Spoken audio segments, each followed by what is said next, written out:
off here in just a couple minutes, and appreciate you guys tuning in today with us. Nice to have you here. I think they will put out an announcement soon. Hey, Tony. Yeah, we'll be getting the daily reminder up. So give it maybe 1 minute and then we can get the ball rolling. All right, sounds good. Looking forward to our call tomorrow as well, Tony. I think we have something booked in, right? Yeah, look forward to that. This Yeah, is it's awesome. gonna be good, man. Gonna be vetting your experience on this very session. So no pressure at all. No, I'm just kidding, man. I'm just kidding. Looking forward to learning from you, though. I heard good things from Ruthie, both about LinkedIn and about your community management experience. Oh, thanks, man. Appreciate it, guys. Yeah, I love this stuff, especially community. It's something that a very unique aspect of Web3, let's say. And if you do it right, man, you can get a lot of value out of it. And I still have relationships for my project today. I even had breakfast with the guy when I was out in LA a couple months ago that I met through my project, our community. So it's like, when you learn how to do this stuff right, I mean, you can unlock something extremely powerful instead of just looking at your community as people to sell shit to. Sorry if I swore. That's what it is. Whatsoever, but I completely agree. Hey, have you explored building community on LinkedIn at all, or is that just not the platform for it? I haven't. I'm not going to build on LinkedIn because then you have like some other social media platform that owns your community, which I don't like. You know, I like kind of having like things. If you're going to pull something off, how it should really work is you have your rented audience, which is your social media. Then you bring that into an owned audience, which is your community, basically, right? And then you have your monetized audience further downstream from there. So it's like, if you just do everything on LinkedIn, if they change something, they screw you. Or if they shut down a feature, they screw you. You know, so that's not really something I'm looking at. And I'm not sure. I'm working to build a community actually of founders. I'm not sure if I'm going to use Discord, Telegram, or if I might just put it all into something like a Kajabi system where I have everything in one, and then nobody has to keep going in all these different systems, because that also is problematic. You know, I like to have it in one spot. Yeah, one spot is the cleanest way to do it. Man, I love how forward thinking you are with that. That's not a thought that's crossed my mind whatsoever, whether it be Discord, Twitter. But I have been hearing a lot of people complaining about, with the Twitter algorithms changing, they're looking towards moving to different platforms. So that must be the same argument that you have, Tony. Yeah, exactly.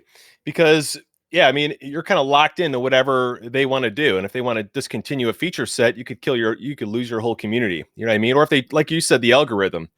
You know, but the reality of it is, we look at our community, it's really a group of people who are rallying around a common cause, have common problems, want to come together around something that they value. And all we need to do is find a great platform to enable them to do just that. In this case, Discord is great because everyone uses Discord in Web3, and that everyone knows how to use Discord in Web3. And I remember like people going from tokens to NFT projects were extremely confused with Discord. It was very hard to make the migration, or you'd have Telegram and Discord, and then it would get fragmented, and you'd see bots that would post what's in Discord into Telegram, and you have spam now. It's like all that stuff is a mess, you know? So I think you need to just pick a good one and stick with that, you know? Give people one spot to go to. That's it. Yeah, you don't want to also dilute the information across these different platforms and also dilute your audiences, right? And then trying to keep the culture in both of these different platforms, knowing that there are going to be different people frequenting to each of them is also a difficult challenge, isn't it? So, yeah, look, we've gotten the daily reminder up. So good for you to get going whenever you're ready, Tony.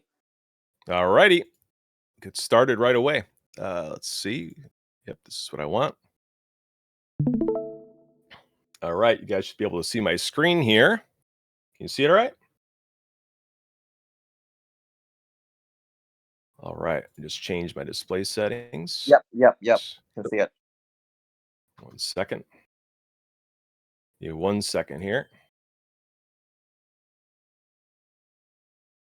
All right. There we go. Now it should be all right. You see it all right? All right. Yep, can see it. Okay, excellent. All right, everyone. So today we're going to be talking about a topic that should be really close to everyone's heart if you're taking place in Web3, which is community building and management. Okay, so I'm going to get this party started here. But first, let me introduce myself. So my name is Tony Drummond. I run a consulting company today called Moonbound Consulting, and really the whole purpose of the company is to take real world experience that's been gained through actually running a live project, building a community of 70,000 people, growing a project to extremely high market cap level, something I never would have expected, taking all that learned experience and distilling that down into concepts that people can take and better understand how to run their projects more effectively, to reduce their costs, increase how fast they can actually get things up and running. And that's something I'm extremely passionate about, and I love to teach as well. So thank you very much for taking the time to attend this with me today. And also at the end of this, I'll be answering any questions you might have. So if you have a question, write it down, and then we can answer those at the end. Anything and everything is open for discussion, okay? I'm bringing with me about 20 years of traditional business experience. I've worked in every area of business. I've ran complete plants with 50 people reporting to me. And along the way, I got interested in blockchain technology. And I got into some of these projects and started acting as a volunteer in the community. Before you know it, I eventually founded my own project. That project was called Micropets. It was in October of 2021, and it started off as a really small project, $550,000 market cap. Within 3 weeks, the project was over $200 million with 70,000 holders. And I learned that not only is this a space that I can get into and have technology and all the cool things I love to do, but it's also something that, if done right, I mean, we're building the next part of the internet. If you look at it, right, that's what we're doing together right now. We're shaping that. And so what I'll say as I go through this as well is I've made a ton of mistakes along the way. I'm also going to be sharing some of those so that way you can learn from them as well. But before we begin here, let's just think about, what is a community and why do you need one in Web3? If you look at all the great people who are here today, they're rallying around a common cause, right? They're rallying around a common purpose. Now, so many people in Web3 get community mistaken in that what they do is they sell an NFT or something like that to say, all right, buy the NFT, you'll be in the community and all this. Well, the community is the sole value proposition. All it is people selling one bag, one bag holder buying another person's bags. That cycle just continues. And that's not the heart and soul of what a community is supposed to be in Web3. And a community in Web3 should really be that group of people who are coming around common causes, solving common pain points, working together, collaborating together, helping each other grow and become more effective, right? In this space, we really think about what Surgence is all about today. But before you just start building a community, this is a big mistake so many people make, is they just start building something, or they think they just have to launch their Discord or their Telegram, or if we have a token, we have to have our Telegram chat up and going by this time. We have to have these many members. But there are problems that exist when you do just that. You don't stop and think a little bit first. And that's why I want to share right here. Before you start, you need to have a vision of what your community is. If you look at Surgence, for example, this isn't something that someone randomly just spun up. And I know that because I've spoken with Ruthie as well. And I know he's not the type of person that would just spin something up. Instead, you have to have some kind of a vision or purpose around what you're actually doing and why you're doing it. Okay. And so you need to even think about, how does your community feel and act? Okay. Like, actually, if you could put yourself and envision the future state of your community, who would be in there as well? Like, what type of people would be in there? What would they be excited to talk about? Right? Because if a community just exists to randomly get updates and stuff and nobody's having a conversation or building relationships, is that really a community? No, it's not. We're losing a ton of value. And also, we need to think about, why do they come back? And this is really, really important, because so many projects just want people to come in and then buy the NFT, or come in and buy the token. But they don't think about why people should be interested in actually coming back, because that's retention. And if you don't have retention, what you're going to have is a really big loss of value over time as well. I'm going to show you something that'll visualize just this as well. Okay. So I'm going to pull something up real fast. And this is something that I want you to really consider when you think about your community and your growth. And you're going to see something here. I haven't seen anybody else show something like this. I'm pulling up my little simulation here. Just give me 1 second. It's loading up. And when I show you this, you're going to see the value of making sure that you have that retention of your members. Now let's watch this, okay? So if you look at our starting members right here, 1,000, we have a growth rate. You have the same screen going on. Oh, maybe I have to exit this. How's that? Can you see this now? I still see the PowerPoint. Yeah. Oh, hold on a minute. There we go. I had to select my screen. That's the problem. 1 second. Sorry about that, guys. There we go. Now you should see it. There you go. Perfect. Okay. So if we just look at this, right now, we have 1,000 retained members in our community. We have a growth rate of 10%. We have a churn rate of 10% as well.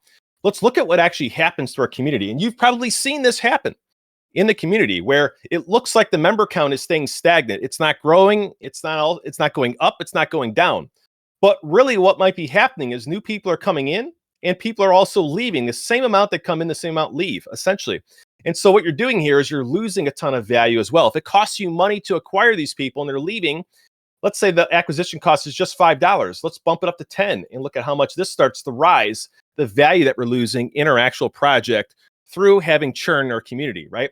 So if we're not thinking in advance how to prevent churn, then we're not on the right spot that we need to be on, basically, right? Because we need to be thinking about not only the vision that we have for a community, who's going to be in there, why they come back and all this stuff, but we really need to be retaining people and not just churning through people. And this is a huge thing that a lot of people kind of get wrong. So I'm going to go back to this here. Now we go. You should be able to see this again. Just go back to these slides. There we go.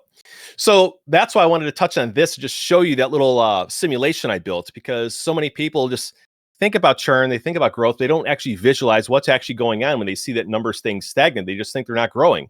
They might be growing, they're just losing people as well, the same amount of people that are joining. But let's think about where we start. Now, this is another thing that I don't really hear anybody talk about that so many people get wrong.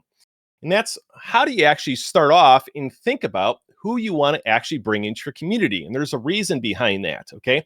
Like we just learned about churn, if we're not managing who is coming into our community and we're not thinking about that, what we might end up doing is bring in the wrong people. And if we bring in the wrong people, are they going to leave or are they going to stay? They're going to leave, right? And so what we need to do very clearly is think about the target audience that we're going to look at, okay? And we might have multiple target audiences. I'm going to show you an example here in just the next slide. We also need to clearly map out our avatars and our personas with pain points. And there's a big reason for this as well that I'll go through. So we just look at this target audience, okay? Now, this is my target audience for my company, okay? So if you look at what I'm going to be targeting in my marketing then and who I'm looking to bring in, I'm going to be looking for people that are kind of in this age demographic. You might even find yourself right in this range, potentially these two ranges, right? So you want to also look at the location, right? A global audience, essentially. They have professions as well. I'm targeting startup founders, CEOs, founders, co-founders, right? That's my audience that I'm going after specifically to engage with my business. There's no difference for yourself in your project if you're building a community. Also looking at their preferred social media channels. For example, I do a lot of work on LinkedIn, not a ton on Twitter. I don't really even look at that often. I do a lot of work on LinkedIn. That's where I'm able to bring in a lot of professional people off of that platform and into my call booking. And then I can go ahead and work with people who are more likely to be professional, not scammers, so on and so forth. When I was on Twitter, that was getting me a lot of the people that I did not want to work with or help. Okay. So that's why I target that. Now, if we look at our interests, we also need to think about these people or this audience. What are their actual interests? That will help us also with what we talk about in our targeting and things of that nature, right? So for example, if these people are entrepreneurs, we're going to be talking about entrepreneurship. We're going to be talking about startups. We're going to be talking about Web3. We're going to be talking about blockchain technology, right? This is a way for us to understand, not just in our marketing efforts, but who we're actually trying to target and bring in. Now we're going to define it a step further. So what I just showed you before was an audience. Now what we're going to look at is the actual avatar. Okay, so an avatar is an imaginary person that we make up. Okay, and there's value behind this. Whenever we're marketing, like if you look at Surgence here, they might have different avatars of people that they're looking to bring into their community. And these avatars might have their own unique pain points, right? Like in my example here, I might have a founder who really needs help in tokenomics. I might have another founder who really needs help in development processes and procedures. Who knows? But the whole point is we can break out these different avatars and do some research around this. And when we're marketing, we speak directly to the avatar. That's what we do. That's why we use the word you in a lot of our language, right? It speaks directly to who these avatars are. So an avatar has a name, a gender, an age, location, title. They have industries that they work in, and then they have their preferred social media. Okay, so this, you could see how I broke all this down. Now I'm going to go to pain points. And this is where a lot of people fail. They might even do this. But if you don't think about this, this is where you're missing a ton of value. Now I'm going to explain why. So if we just look at these pain points that we've identified here, For example, this one, building a Web3 project for the first time and afraid of making costly mistakes. Okay, so now if I'm marketing, what I'm going to say in my marketing is exactly this. I'm going to hit on these exact pain points. I'm going to help them solve these pain points through my content marketing. Okay, and that's what you might see a lot of if you look on social media, even with Surgence and what they might even market themselves as, is the content they put out. How can they actually help the people that they're trying to reach actually find success, actually solve pain points, right? People want to move away from pain and towards pleasure. So how are you going to show them how you can do that in your marketing efforts, in your content, right? And furthermore, how are you going to catch their attention? And that's also extremely important. If you look at what you might even be posting on social media, if you have something that goes out that is attention grabbing, maybe it sticks out in the feed, and it has a message that hits a key pain point they have, they're going to be sucked into that because that is important to them, right? And that's something that they're interested in solving for. And Benjamin Franklin has an amazing quote: if you would persuade, appeal to interest and not to reason. Okay, so many people try and reason their way in their social media, their marketing, everything else. Now, in this case, if we're persuading, we're actually focusing on what's interesting to them. Like yourselves, you're interested in learning how to build a community. That's why you're here. The presentation has to be aligned around that. It has to show you how to do that in an actionable way. And if I do that, then maybe you might even want to work with me later. I don't know, this isn't a sales pitch, but I'm just saying that's how you want to be thinking about what you're doing with this when you're actually thinking about building your community. So I can't emphasize enough the importance of pain points, like this other one here. Unsure on tokenomics and how to minimize selling pressure. So I do a lot of content on LinkedIn on tokenomics specifically. People see that and even tag me on LinkedIn as, and I'm not going to call myself an expert in anything in Web3 because it changes every day, it seems like. But when you look at that, people will even tag me and say, oh, talk to Tony. He talks about tokenomics all the time. Go to him, right? And you could see how that really, really, really adds a lot of effectiveness to your communication, your marketing, and everything else. Because again, we're going to be trying to get people we don't know to be interested in joining our community or taking a next step or action, right? That's the best way we can do that. So there's also, common, way of like, how do you actually begin to grow? Okay. Now, if you think about this, if we know who our avatars are, if we know what social media channels they go to, and we know who they follow on social media, we know a lot about them, it makes it way easier to target them, right?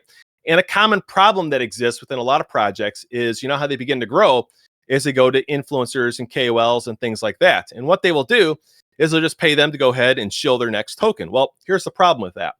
The influencers that are just being paid, what will they do after they get paid in the tokens? They'll sell them. I'll tell you, I tracked every single one. I know they will sell them as soon as they're able to dump on their community or their followers, they will. And that's the case with pretty much every single one I've looked at and tracked the wallets on. However, what they will also do is they'll do a post, right? Or a tweet, whatever it is. That brings in a group of people who are usually traders. They buy the token, increase the price, influencer sells, then influencer promotes another project later on. Everyone sells the one that they bought before. Some people made money, some people didn't. Then they go to the next project. Then if you look at how that cycle continues, there's also another flaw with that. If you're using the same influencers or group of influencers over and over and over again, you eventually get diminishing returns. Okay. So what we need to think about is a better pathway. And we need to be focused on our marketing in the right way. Okay. So we need to think about, where do our avatars actually go for information? For example, is there a newsletter that relates to your project or is similar to your project, a problem you solve? And maybe there's a whole bunch of people that are subscribed to that newsletter and you can sponsor something there, right? That's a really smart way to laser target the people that we're looking to reach, okay? Because what we're trying to do is focus on quality, not quantity. You see so many Discord channels, I'm sure you guys see them, with tens of thousands of people in the community. Nobody's even talking. What happened there? Either it's a whole bunch of bots or they brought in people who were just there to trade and now they left and they don't care. It's another forgotten chat, right? And that's not how we want to do it. If we're going to retain people, we need to bring people into a community of something that's interesting for them. That way they retain, right? And so we need to also think about where they go to socialize, where they go for entertainment. Are there some similar projects that we can even potentially partner with as well, right? And what we need to do is focus on dominating their attention with messaging that is of interest to them, which is related to their pain points. If I have a problem right now, let's say my problem right now is sales or whatever it might be. And now someone's posting something and says, hey, are you struggling to sell in Web3? Here's something we have, a whole community of people who are focused on getting together and solving the most pressing sales challenges that exist within the space. That might be something that's interesting for me, right? But if they just said, hey, Do you have a Web3 business? Join us. That wouldn't make any sense, right? We're not focusing enough on what we're trying to communicate. And so when you look at it this way and you're laser targeted, now your collaborations, when you think about who knows the target customer that we're looking to reach or target avatars, what partners are already using, or the avatars maybe even already using, for example, that we can reach out to. You see so many projects, and I used to look at things this way. I used to see other projects almost as competition. Okay. And so I would be afraid to even partner with them. And I believe that really held me back, because if I had been more open to partnering with projects and not look at it as a competitive thing, well then, and not let ego get in the way, well then I would have had access to even more people, right? And both projects could have even prospered through a good partnership that's mutually beneficial. Another thing you'll see here too is ads. All right. Now, I'm going to let you in on a little secret here. There's a software out there called Addressable. Okay. What that will let you do is that'll let you actually look at the wallet holders of all of whoever's holding your project. If you have a project, it'll pull out all the data related to how much value is in those wallets. It will show you the other projects they're also holding. It will also, with pretty high accuracy, tell you who the social media account even is that's linked to that wallet. And then now what it will let you do is actually build a lookalike audience off of that group as well. So now you can pipe that right into Twitter. I was looking at it with Lev, who's the co-founder of that. He was showing me how you pipe that right into Twitter. Now, if you look at what I just shared, if we go to, let's say we have a sports project, okay? Now, if we look at all the holders of sports projects, NFTs, tokens, whatever in the space, and we map all that, and then we build an audience off of that, and then we target them specifically. Look how laser targeted we are with our advertisements, right? And that's a really smart way to go ahead and think about your marketing and your focus as you're building your community. Because again, we don't want to bring in the wrong people. We want to bring in the right people. I'm going to keep saying that because it's really that important. As I showed you with that churn, bring in the wrong people, they leave. You're actually kind of pissing in the wind, as they say, right? You're going nowhere. You're spinning your wheels. And also, as we know, you have to be really good with social media these days, especially. So if you're someone who struggles to write even good copy, if you look at how copy should be written, how you can catch someone's attention with copy, how you can make them, I'm going to show you a little example here, just from something I did yesterday, even on LinkedIn, just to solidify this a little bit. Because if you can get this stuff done right, you're able to actually build, right? Able to actually nail quite a few free impressions even. So I'm going to show you this, okay? Now you can see the first little headline here. What is VOC? Now this gets your attention. It also gets you a little bit curious, okay? And then I also tease it a little bit more, right? And then now once they're interested in that, they have to hit this little, there's this little see more thing right here. When they hit that, it tells the algorithm, this is something that's interesting to this audience, okay? Now they read this. It's short enough that they can get through it and read it. It has little bullet points. Look at the formatting in the post. Now there's a video of me as well that's also in here. And so this video yesterday took me about 2 minutes to record. I got almost 3,000 impressions off of it, and it's still going. And it cost me really nothing to do, right? So when we think about the power of social media, this is what so many people get wrong, is they don't even think about how to write copy. They don't even think about how to design an image that people actually will get captured by and pay attention to. Like I showed you in that video that I just pulled up.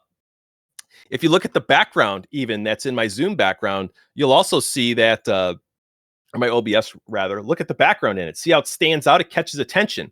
So when we're marketing, that's what we want to be thinking about in all of our social media efforts as well. So I'm going to go to the next slide here. This is a really, really important thing to think about, okay?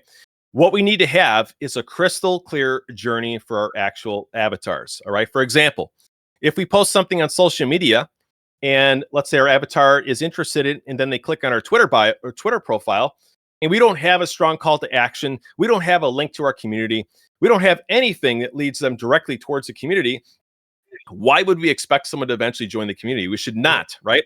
And so we're actually going to be losing a lot of value here if we don't have this set up in the right way. Because what we're going to be doing is a lot of our marketing right here, and we're going to capture some awareness, right? You know, and they might even research what the project is, but if they can't figure out easily how to join, or if the pathway isn't clear, they're going to get kind of stuck here, right? And this is the friction that we want to talk about. So what you want to do whenever you're mapping anything out and you want people to take a desired action to get a specific result is we really want to be focusing a lot on our friction. And this is a big problem in Web3 especially. One of the largest is about the on-ramps. Sorry, someone has their microphone coming through. Would you mind muting yourself? Thank you. So friction is an incredibly important aspect of this. And this is also something that so many projects get wrong in Web3. It was something that was a real big struggle for me. Like I mentioned, in 2021, we didn't have all the things that we even had today with the on-ramps and the technology there.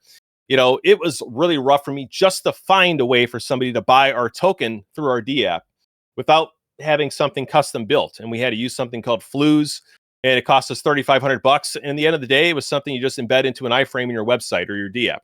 Nothing special, but there was nothing that we could build into the backend that would help us get people into our ecosystem easily. And that's what we need to be thinking about when we're doing all this stuff, because if now we're able to reach a broader audience and we have easy on-ramps, maybe we're using Magic Link, maybe we're using Sequence, some of these wallets that are more user-friendly out there as well. If we have ways for people to actually come in and get into our ecosystem with minimal friction, there's so much friction that exists in Web3. Now we're going to be able to get people into the community even easier. And that's what we want to be focused on. So throughout this whole journey, you want to have clarity of the steps that they take, and you want to have that all written out and process mapped out. You want to know that flow, that funnel strategy.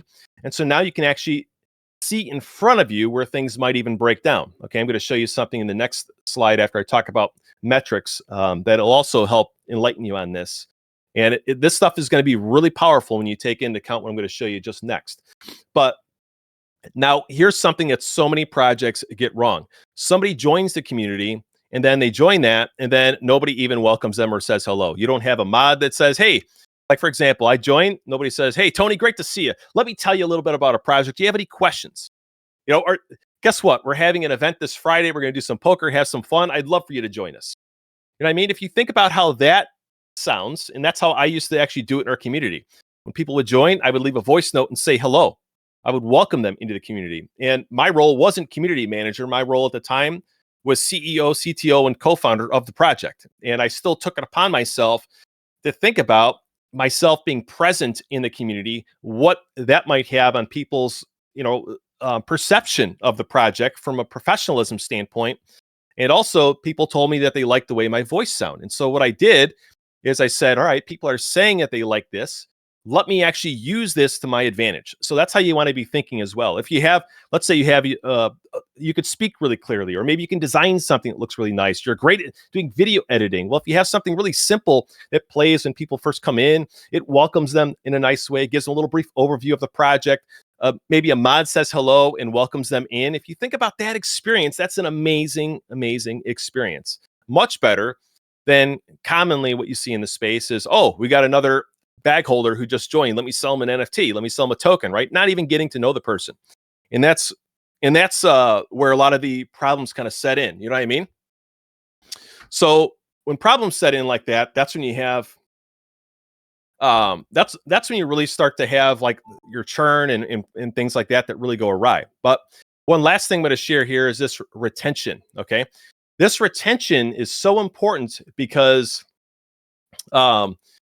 if we're not retaining people, like I mentioned, we're going to constantly have that acquisition cost that's eating us alive in our budget, right? And so if we're thinking about this in the right way, our marketing should go out. That's what we're spending. We're spending money here. It's going to get the right awareness in front of the right group of people. It's also going to enable them then to do research because they have the information they need to make a good decision. As they're doing that, they're going to know exactly how to join our community.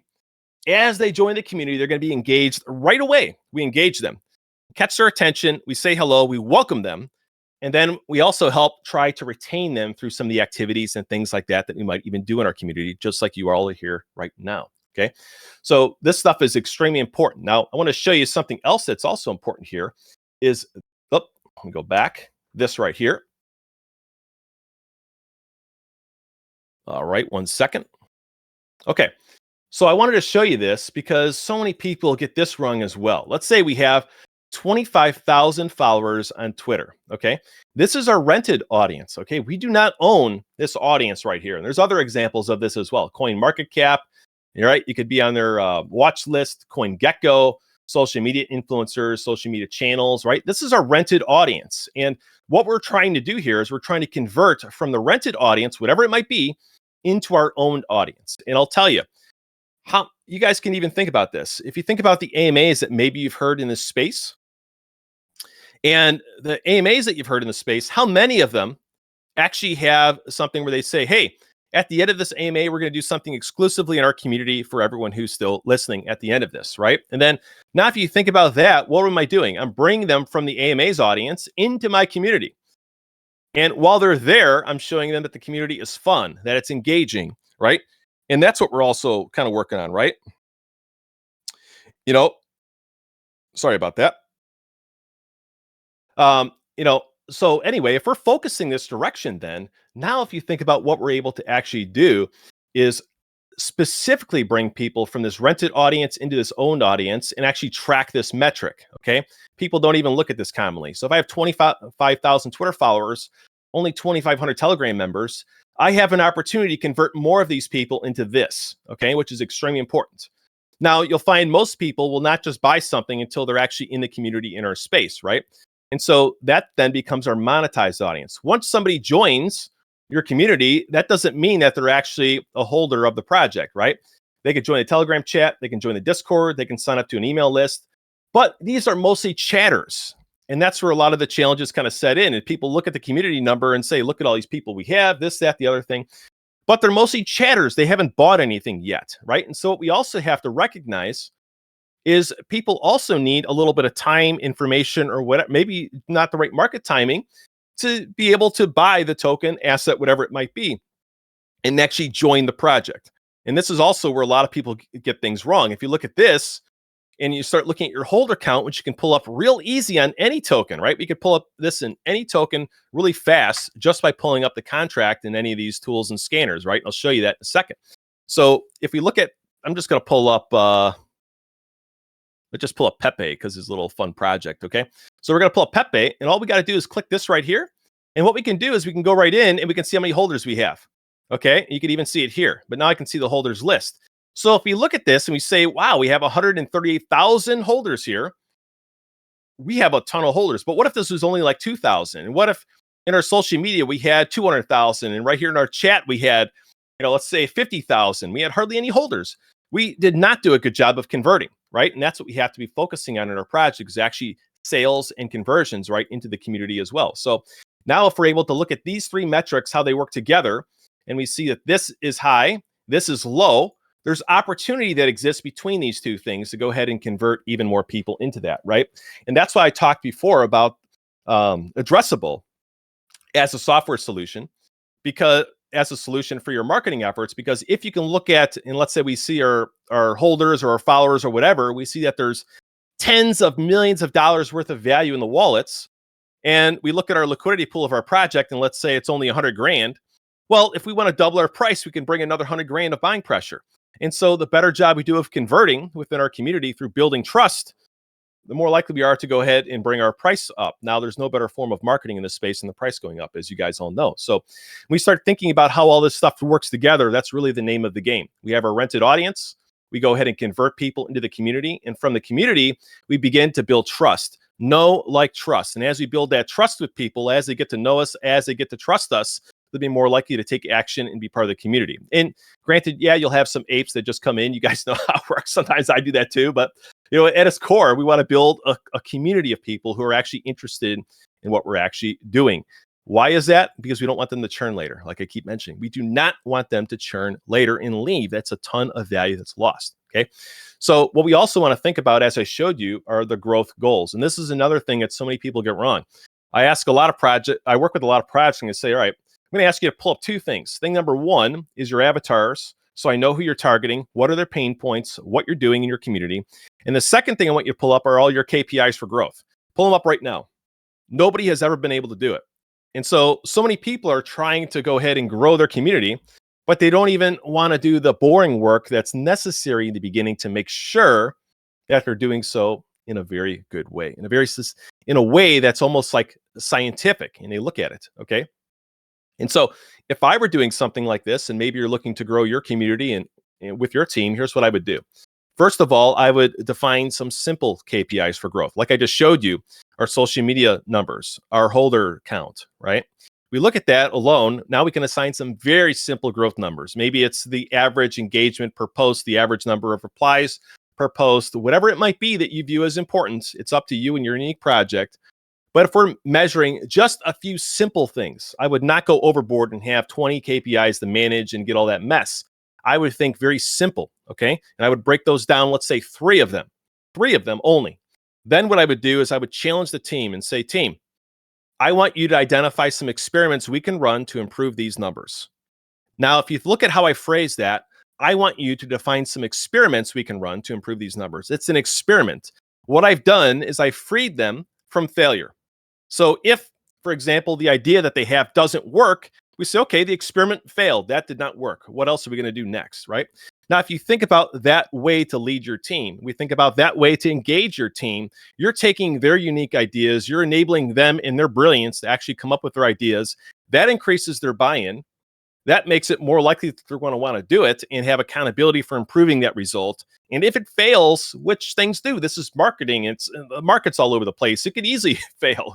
It's not necessarily even their fault, right? We free them of that blame and we enable them to come up with an idea to try next time. As this continues, you'll see your team become phenomenal at doing this stuff. And you'll see, much less fear and anxiety over hitting numbers and more enthusiasm over coming up with ideas, because us humans love to come up with ways to solve problems inherently. So I'm going to talk about another thing here that is also, in my opinion, really important. And that relates to this content marketing amplification loop, I'm going to call it. Now, this is something that I did in my project that enabled us to literally explode in member count, okay? And explode in holder count, okay? I'm going to share with you how it works. So we have our social media marketing that we're doing right here, okay? Our social media marketing that we're doing here, then, it's going to get us to this community growth, okay? So let's say we do a post, people see it, and they join the community. This is normally what people focus on, this right here. And they just focus on do a post, bring more people. Do a post, bring more people. Do a post, bring more people. That's what they're doing. They miss these other two parts, which are really important if you get them right. Now, when new people are joining the community, as I mentioned before, we engage and we retain them, okay? Like, for example, if Tony comes in, we say, hey, Tony, good to see you, man. Welcome. Do you have any questions I can answer for you? Here's a website that you can go to that has a lot of good information on it. And if you have any questions, let me know. And by the way, we have an event this Friday. I'd love you to be there with us. We have over 50 people that attend this, and it's a lot of fun. Look at what I just did there. I showed not only leadership of the project, not only engagement with that person who just joined. I'm already starting to try and build a relationship. I also listed out social proof that says we have 50 people that join us on Friday. Do you want to be part of that, right? Now, if Tony is interested in being part of that event, he joins that, and that might even be the little seedling that enables him to engage and retain within the community, okay? And if we're doing this right here, at least for marketing, we're bringing people into the community and we're growing. We're reducing our churn, and therefore we're growing. Now, here's where the next and really important step comes in, is you don't do this all the time, but once in a while, you do a post and you drop it in your community. And you have the people in there help engage with that. They reply, they like, they pump it up. What that does is that lets it show the post to their audience as well, bringing in even more people who then get welcomed and engaged and retained. This is a loop that you can then use to keep doing this over and over and over again. If you look at this, this is something that we're not even paying any dollars out of pocket for, aside from even the artwork assets or whatever you might need to go ahead and do this stuff, right? So this is not paid advertising. This is simply using social media and content marketing effectively to engage your community and give them and enable them to help promote the project, right? Which is always very helpful. And that's what we did. And it worked really, really well for us. It enabled us to explode. I want to say within a week, we had 30,000 Twitter followers through this strategy. And it was crazy how fast we blew up. There were so many people joining the chat, it looked like spam. And so many people were joining the chat. So if you get this stuff right, granted in the right market conditions, now the conditions aren't the best, but you can really grow very effectively, and people absolutely love it because people love seeing community growth, okay? So I'm going to go back to this just real quick and talk about a couple other metrics that I think are also important, all right? So if we think about ourselves when we look at our community and how we judge whether or not the community is effective or not, or growing or not, things that we're going to look at are the member count, okay? So for example, if I'm a holder of a project, and I go back and I check the member count of the community is going down every time, What do I start to get worried about as a holder of the project? Wow, my bags are becoming worth less and less and less. People are very selfish when it comes to this stuff, and that's what you have to understand. So if we're not retaining and we see the member count is coming down, that then might be the first domino to fall to be on the larger pathway to more people selling, which is bad, right? Now, if we're able to look at another metric in this, whenever I check the community, I want to see a lot of chat activity as well.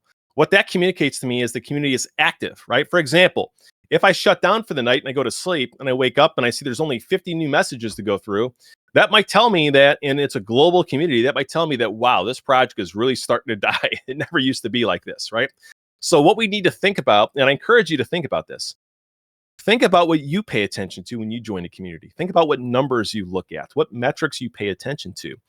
And that's also something really valuable that we need to consider, is that perception, that perspective of those members and what they might be thinking. Now, I'm going to give you a couple tips and tricks. All right. So the most important one, and this is one that I see so many projects get wrong, is you will not see leadership that is active and present within the community. And this is a major, major problem. Okay. So if you look at and compare two different projects, one project has the CEO is in there, they're active, they do voice chats, they answer questions, they're available. FUD comes up, they answer it, they address it. Nothing seems to faze them. They love their project, they show passion and enthusiasm within their community every single day. Now you look at the other project, and maybe that CEO thinks there's something special. They think that they're too big to go down and welcome somebody into the community. They're too important to go ahead and be on a voice chat and randomly go in and do fun things for the community members. That's something that you'll see a ton of value loss if you compare those two projects. So what I also encourage you to continue to think about is when you join a new community, what do you actually love, respect, and pay attention to? And that's things that you could also bring into your community. So instead of starting from scratch, which so many people do when they are building their community, even off this presentation I have today, pick and choose whatever makes sense for you. But what I really want you to do is think about what's a great example of a world-class community? What makes a world-class community? Look at this community here. Why is this community so special? And if you start writing these things down and understanding them, you can use that as a template to go ahead and start ideating your own community. For example, if you love all the events like this right here that they put on for you, this doesn't even cost anything here as well, right? To get into this, you can attend this. If you love these events, maybe that's something that you would want to build into your community if it makes sense as well, right? Now, one thing I want to share as well that so many people get wrong is they're very predictable a lot of times. And I'll give you a good example. What I used to do in my community is if I had a member that was really active and positive and really helpful, what I would do is randomly go out and give them something, even for my own money. I gave away, I want to say probably about $40,000 worth of stuff from my personal wallet when I was running my project. Okay. So through things I would randomly give away and people I would respect and appreciate and say, here's something for you, man. Here, take this. I want you to have this NFT. I want you to have a custom logo that we're going to make for you. And that's exactly what we did. And it was unpredictable. We did it in public too, so other people saw it. And the value of that is if something is unpredictable, people want to keep coming back and looking and checking to make sure they didn't miss something. Okay. And that's what so many people get wrong, is they're so predictable and consistent. They don't have anything unpredictable. So people don't care about coming back. They just come back to more boredom. Right. And so for unpredictable, and you don't want to miss out, so you want to be in the community active and chatting, that's something powerful we can actually leverage as well. So the other part of this is the hosting the events is part of this, but what we're also trying to do is create habits. For example, every Friday at 1 p.m. UTC, we do this, poker, whatever it is, as a community. We do a training as a community, whatever it might be. We're creating habits, and humans are basically, everything that they do is because of their behaviors and their habits, right? That's exactly what humans do. So if we're able to create the right habits in people, we're able to get them to essentially do what is good for themselves, or what we want them to do essentially, which is keep coming back to our community to stay engaged. Why? So we don't lose them, right? Which is the retention. So we want to also have proper management with very clear communication. This is something that I see projects get wrong as well, as they have a bad community manager. And I've seen this too. You have a bad community manager and you wake up to a huge problem because somebody was not necessarily communicating right, or maybe the community manager got angry and said something that was not that smart. And then now you have a whole bunch of FUD you woken up to. Okay. I've seen that time and time again. And really it boils down to not having good management with clear communication. Okay. So the community manager is essentially the voice of the leadership team of the project. That's their job, right? Is to lead the community and manage everything correctly, right? And so if you don't have proper management here, or if you have, let's say your mods are just people that you paid as cheap as possible, that's going to be a problem. Another problem that could also set in is how you actually organize the information for your team. Okay. And the reason why this is important is, let's say there's a question that comes up. Okay. Let's say a question pops up and nobody knows how to answer it, right? Nobody knows how to answer it. Well, if you have a document that has FAQs, and this is I wrote this. And so if I have this, that lets people go in and ask, and there's questions, common questions they have or whatever. Now they can go in and actually have something to refer back to, so they can copy and paste even a standard response, right? Now what I get is consistency in what we're saying, because the last thing you want is confusion. Confusion is no good. Confusion makes people disinterested, right? So if we're able to set our team also up for success with clear communication through how we also organize the information that they need, that's also going to enable us to build a really strong community. Okay. Now, I have some recommended actions I'm going to actually post here. What I encourage you to do, take a screenshot of these. Sure, this probably is recorded as well, but take a screenshot. We're going to walk through these, okay? Like I mentioned, you want to think through your vision for your community, okay? And you want to be as detailed as possible when you're doing this. You want to also break down audiences and avatars, identifying clear pain points. Really important, as we learned about. You want to ensure your socials are set up correctly with a clear journey for the customer. Okay. You want to also configure all chats with proper bot protection and verifications, as this one has right here. Really important. You know, there's also services out there that you can buy for literally $200. So I can send 50,000 Telegram bots into a chat and blow the whole thing up. I wanted to. So you'll see that if projects are not managed right, or their community is not managed right, you can have bad actors that can even take down the whole community. I've seen communities that have had to restart because of so many bot attacks and things, and it just boils down to lack of protection. So you want to also ensure adequate administration and communication. Also train all your team members on how to engage and retain members, right? Like how to welcome people. If there's a question they have, how do you answer that, right? How do you make people aware of the events coming up, instead of just having a spam bot that randomly posts the event and people forget about, right? Like, how do you do that? And also your KPIs, like we mentioned, the growth, the message frequency, the churn, response time, how fast somebody gets a question answered. That's also important.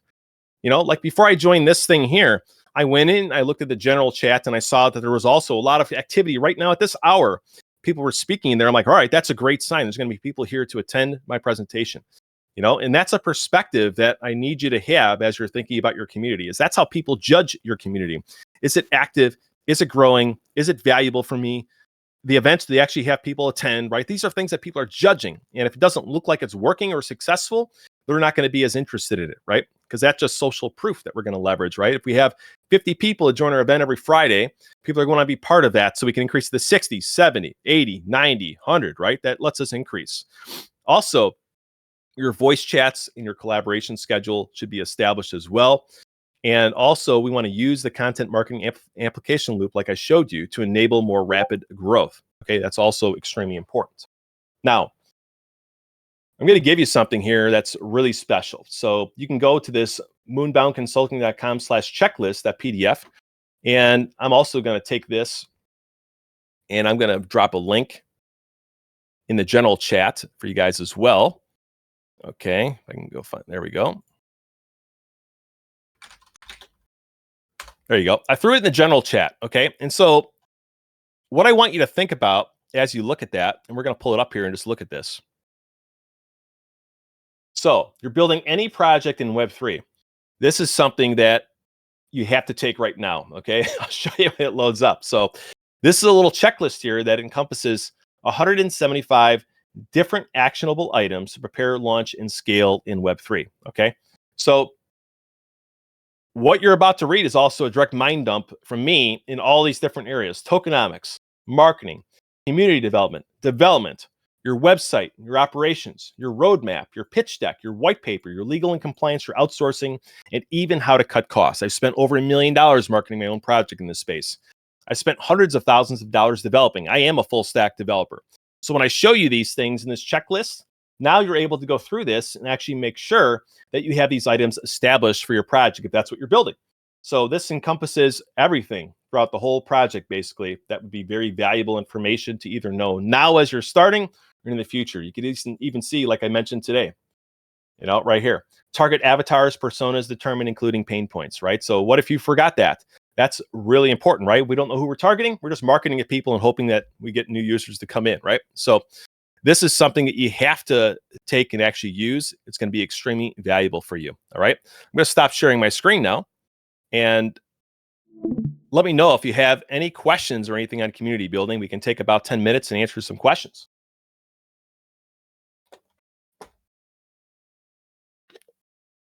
Go ahead and unmute if you like.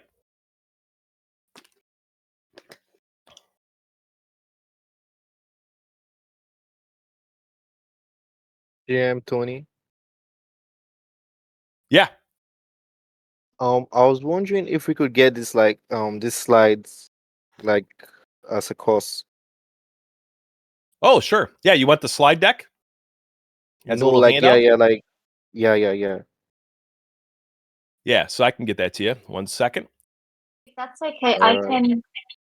can send a link after, including the recorded sessions. Okay. Oh, that would be great. Thank you, Mia. Yeah, we'll get that. And let's see. I'll put the link in the general chat to the actual presentation there. There you go. So that's the actual presentation. So you can flip through that. Sorry, Tony. The application of your marketing strategy on Web3, is it applicable to Web2 also? Like this process? Oh, yeah. Yeah, I mean, when we think about just building a community in general, there's communities that have been established forever. There's a community of Pokemon card holders, right? People that collect Pokemon. So it's no different. We want to be in Web3. The problem I see is so many people are just trying to get people to come into the community to sell them stuff, right? And that's not really the right way. If we bring people into our community for the right reasons, because we have a project of value to them, and if they buy something, it adds value to them instead of just them being a bag holder. That's how we want to be thinking about this stuff. And it's no different in Web2, in my opinion. We have a community, let's say around sports betting, let's say sports betting community. Well, we can target people who are into sports betting in Web2, bring them into a community even there.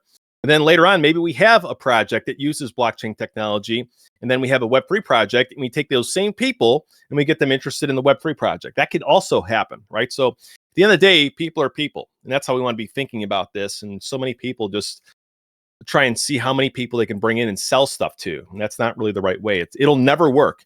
Trust me, I've tried all these different ways to build a community, and if you do it that way, you get a lot of churn, right? Because people aren't interested in what you're actually doing. They're there to trade. And that's, you see, all the marketing goes out to traders through the influencers and the KOLs. That's where a lot of these problems set in. So no different in Web2. Web3 is definitely has some differences when we're thinking about what software we use. Even like if we have an NFT project, we don't use Discord, we're not really that smart, right? So there are things you have to pay attention to a little bit here with the differences. But what's another question you guys have? So not a question, but I just wanted to read something that you may have missed. Yusuf said, guys, I was thinking about making summaries for these events, but I realized that the kind of information provided in here cannot be summarized. If you cannot manage to get the time out to attend these events attentively, you're the one losing. And dude, that's probably the best comment I've seen in regards to a presentation that's been done inside Surgence. So seriously, tap yourself on the back for that one, Tony. Absolutely amazing session. Oh, thanks, man. Appreciate that. Yeah, it was great to be here with you guys. Thanks for having me. It's I love this stuff.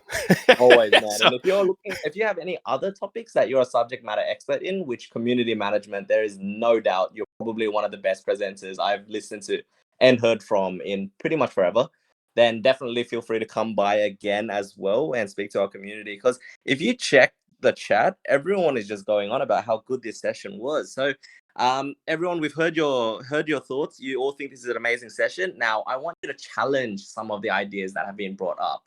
Come with some questions that you think might not have been given attention to, or it's going to be difficult because I feel like Tony has covered from like A to Z with community management. But I do encourage you guys to come on, ask a question, and there could be an amazing answer on the other side, which if it's coming from Tony, I'm not doubting. Yeah. Ask anything, come up Um, with an idea. Yeah. Go ahead, someone. yeah, Tony, I wanted to ask, in terms of your value retention, depending on your product you're building, how do you like keep the balance between your incentives giving? Like, you're incentivizing the community to like participate in the events you get. They are there to either receive value or receive incentives. So how do you balance it? Like to take the real community from the incentives that you're giving, like the people that are just there for the incentives. Yeah. So here's the thing. When you're doing, let's say I do giveaways every day. Okay. What that's going to do is that's going to bring in a bunch of cheap people. Okay. That's going to bring in cheap. Okay. So what we need, and then also if you look at all the airdrops so many projects do, what does that do? Brings in a whole bunch of other cheap people looking for free handouts. It doesn't add value to the community. Right. And so if we're going to do a contest, competition, or something like that, it doesn't have to be all these giveaways. And I feel like so much in Web3, we're focusing on giving as much away as possible. Why? Why is that the case? Why isn't what we actually have valuable enough for people to want to get into?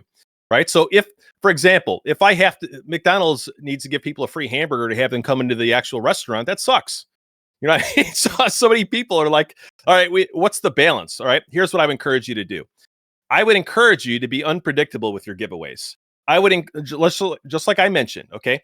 For example, I see someone doing an amazing job in the community and they're active, they're positive. And what I do is I say, hey, Salam, awesome, man. Thank you so much for being part of this. I'm going to go ahead and give you $100. I just saw all the work that you've done over the past weeks. I love it. I'm going to give you $100. See what I just did there? I showed inside the community, in public, I value you. It wasn't you just doing nothing and getting something, right? And that reinforces that action within the community.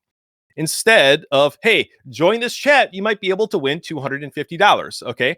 Now, when that's valuable, that's a valuable hook. If you're on an AMA, for example, and you want to bring people from that rented audience into your owned audience, you need a little bit of bait. Okay. I'm just going to tell you that you need a little bit of bait. In that case, you can do that. And because that's not an everyday thing, it's just going to cost you money. You might say, guys, at the end of the AMA, what we're going to do is we're going to have a competition. We're going to ask some trivia inside of our community, and whoever gets the most answers right, we're going to give you $100 prize or whatever it might be. Or we're going to do a random drawing of this thing or that thing. And that's the way to be thinking, because now you're going to bring people who attended the whole AMA who are interested, because it's at the end. You're going to bring them from that owned audience from the rented audience, which is the AMA channel, Twitter Spaces, whatever it might be, into your community. And now you capture that value. Then what you do next is you work to engage, retain them, and eventually bring them into a holder for the project, right? That's that know, like, trust as you build that. That's how I would be thinking about my incentives. Also, if you're like, one of the areas that I'm also very familiar with is tokenomics. Okay, so that's something that esteemed we can talk about even tomorrow. But no, when it comes, all right, good. So when it comes to tokenomics, right? You see so many people. I'm going to show you an example of this right now. Okay, this is where a lot of the problems set in. Okay, I'm going to pull up I got a tokenomics template I built as well that I'm going to use as an example for you. Okay, and I'm going to share my screen here so we can look at that. All right, and you'll see it right here. Okay, so if you look at this, here's where a lot of people go in here and they have these growth incentives. Okay, let's say they have 6% of the supply for growth incentives. Okay, if the project is a $15 million market cap, what we're saying is we have 6% of 15 million that we're going to give away to people. Okay, and here's where the problems set in. All right, so we look at our growth incentives, and let's say our project starts off at 15 million, and we're giving all these airdrops out. Look at how much value we could actually be giving out as the market cap increases. If we're at $50 million, we essentially 3x on our price. We go from 900,000 to it'd be $3 million right here. We're giving out a value. Now, those airdrop tokens, when people sell, where do they sell into? The liquidity pool. They strip the value away from the liquidity pool. Okay. And so as they're stripping the value away from the liquidity pool, what they're doing is bringing price down. Okay. If I have $100,000 worth of ETH and I have $100,000 worth of the token in the pool, and now people sell they bring the token into the pool to sell and they take ETH out, that's going to bring our price down, right? So what we can do is end up in a very bad situation where we're giving away value, thinking we're actually growing our project through increasing our holder counts. But what we're actually doing is giving people ammunition to take out our whole liquidity pool. And as they take that liquidity pool down, they reduce the value of it. FUD goes in the community, and then we start to have a bunch of problems. Like, for example, you saw what Blur did. If you looked at that, I tracked a lot of the wallets of Blur that received the free tokens. and I was clicking and clicking and clicking and clicking and clicking and clicking, and I could only find one wallet that did not sell the tokens. Only one that did not sell the tokens that were airdropped to them. So when it comes to giveaways and growth incentives and airdrops, be very, very careful about what actions or habits or whatever you're actually creating for people. You could be bringing in not only the wrong people, but you'll be getting a whole bunch of freeloaders in there. And then your community will be just a bunch of FUD of people asking for their 10. I've literally seen FUD of people asking for $5. $5. I mean, get out of here. I mean, that's how you ought to be thinking. You don't want to be thinking that way of having that type of an aspect of your community, right? Like in your ideation, did you think that that's the people that you wanted to be in there? People who are crying over $5 that they didn't get their $5 giveaway? You know, is that what you want to have or no? You want to have people who are like, I want to buy into this project because I love it. It's actually solving a problem for me. It's fun. If it's a game, if it has a game character, I really want the game character. I really want that sword, right? That's how we want to be thinking, not how much crap we can give away.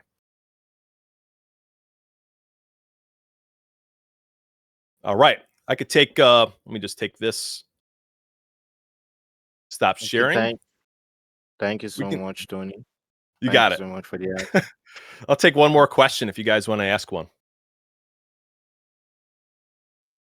So there's 2 questions inside the chat. I'm going to ask you both of them, and I'll let you decide which one you want to answer. Okay, Tony? Yeah. So first one from Joseph, how to build a community if you don't have marketing funds? And then the second one, what are some effective approaches and tools for maintaining and growing Web3 communities in a bearish market where market sentiment is generally negative and investor confidence may be low? Okay, very good question. Let's take the first one. The second one, I think right now, current conditions, it's rough to do anything like to launch anything right now. So I'm going to take the first one of how do you grow with nothing? Okay, so if you just think about this, how, like for example, if you have like my LinkedIn profile, for example, I grew that without spending any money whatsoever. I grew it by posting content. I grew it by replying to other people's content. Okay, and this is where a lot of people get things wrong. Is they live in their own bubble. For example, they'll be on their own Twitter and they don't think about, all right, if I reply, like let's say we look at our avatar and we find out that our avatars like to follow these specific people or these specific companies or whatever on Twitter, X, whatever you want to call it today. Now, if we look at their post frequency and we actually make sure that we're replying and staying in front of that audience, now we're more likely to be in front of those people to get them to learn about who we are. Instead of just posting all this stuff constantly and spinning our wheels, we can reply to other people's content and actually arbitrage their audience. That's an important part of it. The other part of this is if you look at all the opportunities that exist in Web3 to even do AMAs or to collaborate with another project, you find people in this space are so open to collaboration, it's unreal. And so many people say, I don't have money. It's like they talk themselves into not getting anywhere because they think that they don't have any money. They can't go anywhere. Well, wait a minute. I'm collaborating with this community right here. And I didn't pay nothing for that. They're not paying me for this. This isn't what this is about. This is about professionals helping each other and benefiting each other, right? That's the core essence of this. It's not about a payment right now. It's not, I'm not going to sign off this and say, wow, I wanted to book all these calls or meet. I'm not even thinking about that. I'm trying to collaborate and build a mutually beneficial relationship. And so many people don't have that mindset. And as such, they have all these limiting beliefs that hold them back. And so instead of thinking about your lack of money, start thinking about what value you have as an individual, what value you have as a project. How can you collaborate with another project and help them? For example, maybe you're really good at building lead magnets or tools or systems or processes that solve a specific problem. And you identify an organization, or maybe good at presenting like I'm sharing here. And you find an organization that has a community that needs someone who knows how to do that. You can partner with them and present and then be in front of their audience. Think about that. And so many people hold themselves back. You know, I've not spent one nickel on paid advertising at all, my whole company. And that's how I bring in all my clients right now is through doing presentations like this, doing LinkedIn, just doing things like this to be out there and collaborate with people. And it's insanely valuable. So that to me is what I would focus on if I didn't have any money, is collaboration, partnerships, Twitter spaces we can do together. Also making sure that along the way, you're always asking people to follow you. Okay. And that's another aspect of this as well, is that you have to ask for what you want. And so many people don't even do that. Like They'll talk on the AMA and they sign off without even asking people to follow them on Twitter. And they're on Twitter Spaces. If you think about it, right? So that's what you have to make sure you're doing, as well as ask for what you want. I'm going to put my LinkedIn, by the way, in the chat here. And I encourage you to follow me on LinkedIn. See how I just did that, right? So follow me on LinkedIn. I put in the general chat here, and you'll see my LinkedIn. Hit that and send me a connection request if you'd like, and we can stay in touch there. That's where I post a ton of content on all these different topics of Web3. So, all right, guys. Well, this is a good presentation. Thank you for having me, esteemed. Any last thoughts, comments? Man, I completely resonate with everything you just said. We built Surgence from the ground up without having any funds, actually. So we followed in the exact same trajectory, tried to find value that we could provide to people in other ways and forms. And yeah, essentially that's how we got to where we are now. So yeah, I really resonated with everything that you said today. And I'm really looking forward to our call tomorrow, because I think it's going to be so productive trying to figure out different ways that we can work together. So yeah, amazing. Thank you so much for your time today, Tony, and definitely looking forward to future sessions and then also connecting with you tomorrow. Yeah, I look forward to it, man. And thanks for having me, guys. And Jack made a comment. Tony went hard on the closing call to action. That's not what I wasn't trying to do that, but anyway, I want to show you guys how you have to do it. You know what I mean? Like, I'm not going to tell you to do something and then not do it myself. There's so many people out there who do that as well. So yes, if you have something you want people to do, tell them what you want them to do, make it clear and make it easy for them to do it. Okay. Literally, I said, here, go to the checklist. I want you to have my checklist. What did I do? I could have asked you to type in the link. Instead, I said, here's the link in the general chat. I want you to follow me on LinkedIn. Here's my link. You don't have to search for me on LinkedIn. Click, you're in, follow, done. Right? Like, think about that process. Think about how I'm making it easy for people with the call to action as well. So that's what you have to do. You have to do it that way. All right, guys. Thank you very much for having me today, and I'll catch y'all later. And we will do another presentation, I believe, on another topic. Okay. For sure. Thanks, Tony. Speak to you guys. You got later. it. Take Bye-bye. care, guys. Bye.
you